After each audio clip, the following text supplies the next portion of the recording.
कटिहार में महिला विकास मंच का हुआ गठन। पूर्व मेयर प्रत्याशी रश्मि कुणाल बनाई गई अध्यक्ष एवं राखी यादव संगठन की सचिव मनोनीत की गई। मुख्य अतिथि के रूप में पटना से आई महिला विकास मंच के मुख्य संरक्षक श्रीमती वीना मानवी ने न्यू मार्केट स्थित एक निजी होटल के सभागार में यह घोषणा की। इस पर बड़ी संख्या में महिला विकास मंच की सदस्यता ग्रहण की। 11 सदस्यीय कमेटी का भी गठन किया गया, जिसमें कुइलिटे, संजू देवी, रंजिता रंजन, शेख शिवा अली, संगीता सिंह, मधु भारती, चंपा प्रसाद, सोनी जायसवाल मुख्य रूप से शामिल हैं। इस अवसर पर अध्यक्ष एवं सचिव सहित तमाम नव मनोनीत पदाधिकारियों को हाथ में तलवार एवं सर पर पगड़ी पहनाकर सम्मानित किया गया। क्या गठन किया गया मैडम? क्या अब कटिहार में इस तरह की आवाजें उठेंगी महिलाओं पर अत्याचार? बिल्कुल उम्मीद है कि रश्मि अध्यक्ष बनी है कटिहार की और महिला विकास मंच आए दिन आवाज़ उठाते नजर आता है। अब 100% उम्मीद है क्योंकि इनमें वो क्वालिटी हमें दिखी कि लीडरशिप क्वालिटी है और एक सशक्त महिला के रूप में उभरती हुई है। तो मुझे उम्मीद है कि महिलाओं की हक की बात अब थोड़ा सा जो था ना फीलिंग कहीं ना कहीं कम था। अब पीछे में इतना बड़ा कुनवा है हमारा 9 राज्य की महिला इनके लिए कि थोड़ा सा आवाज़ उठेगा तो पता चला पूरे बिहार की महिला यहाँ इकट्ठा हो जाएंगी। तो रश्मि जी से उम्मीद है, आज उनका टीम गठन हुआ है यहाँ पे और उन्हें अध्यक्ष बनाया गया है। साथ में उनके टीम में अभी 11 लोगों को जोड़ा गया है यहाँ से। बिहार और देश के कई राज्यों में रेप जैसे कई मामले आए हैं, खासतौर से बच्चियों का या फिर अन्य जो, क्या इस पर क्या करेगी महिला विकास मंच? देखिए, ये बहुत बड़े बड़े मामले आते हैं।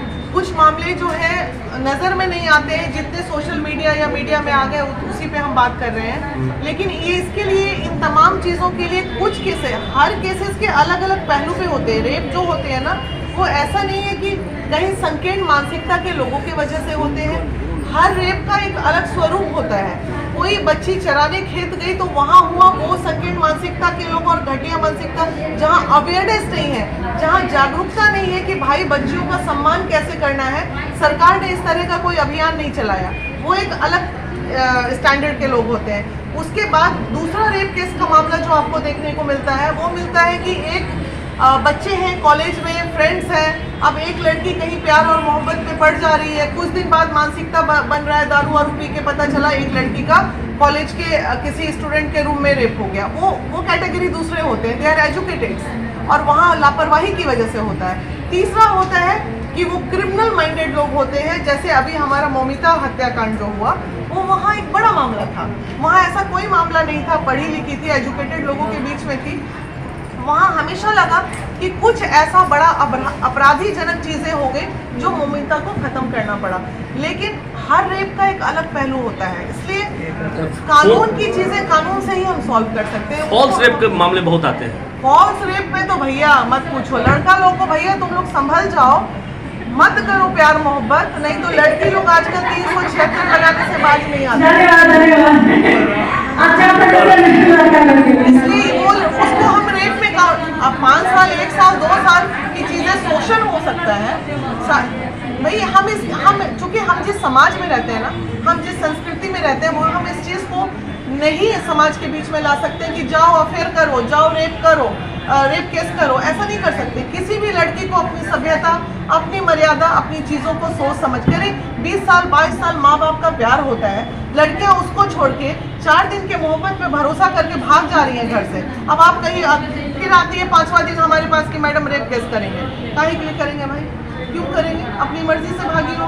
सरकार ने राइट दिया 18 साल की उम्र की बच्ची जो चाहे खुद कर सकती है, तो हम कौन होते हैं बोलने वाले? हम ऐसे रेप केस में हम आवाज नहीं उठा सकते। तो आप जागरूक करेंगे इस तरह? जागरूकता अभियान चलाएंगे लड़कियों। आए दिन आप मेरे वीडियोस देख लीजिए, मैं आए दिन ऐसी बच्ची 14 साल 15 साल, जब करियर बनाने का उम्र है तो तुम मोहब्बत कर रहे हो, तो पेरेंट भी तो दोषी है, माँ बाप भी तो दोषी है।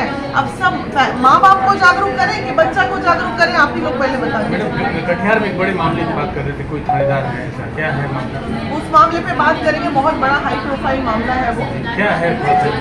एक दरोगा है हमारे बिहार के, उस दरोगा का नाम है पंकज पासवान और वो दरोगा जो है पिछले कई सालों पहले वो बांका के किसी थाने में थे, जिनकी हरकतों की वजह से थाना भी चलाया गया था। उनकी पत्नी है और 3 बच्चे हैं। वो आज आज भी अपने आप को अनमैरिड बताते हैं। उनकी पत्नी इसी कटिहार में रहती है, उन्हीं से मिलने हम आए हुए थे और वो भी प्रताड़ित है।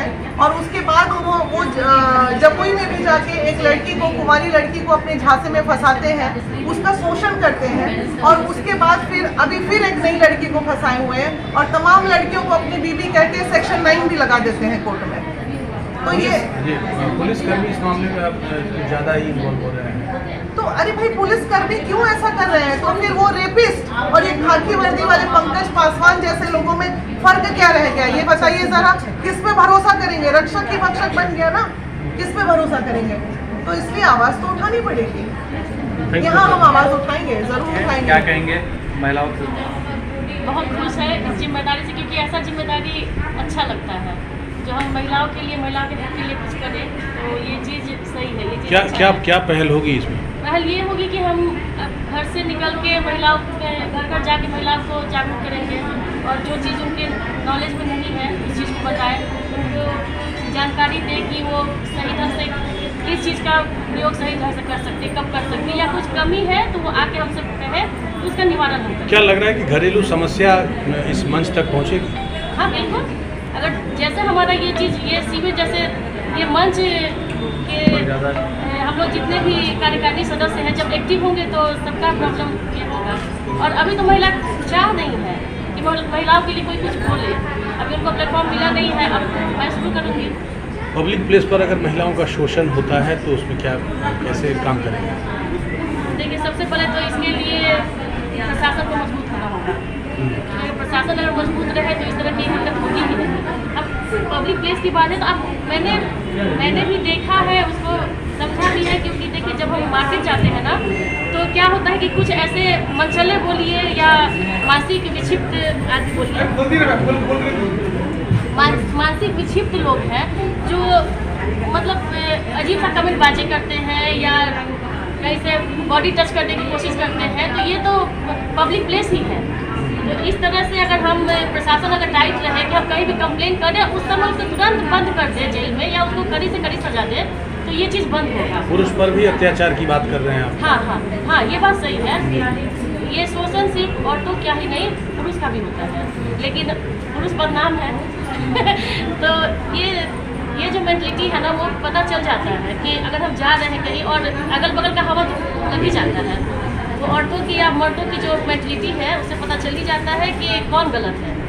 बहुत जगह ये भी है कि औरत मर्द को टॉर्चर कर रही है, तो उसके लिए हम मर्द के फेवर में रहेंगे, पुरुष के फेवर में रहेंगे और उनके लिए इंसाफ के लिए हम बात करेंगे। तो काउंसलिंग के माध्यम से भी जो टूट रहे रिश्ते बनाएंगे।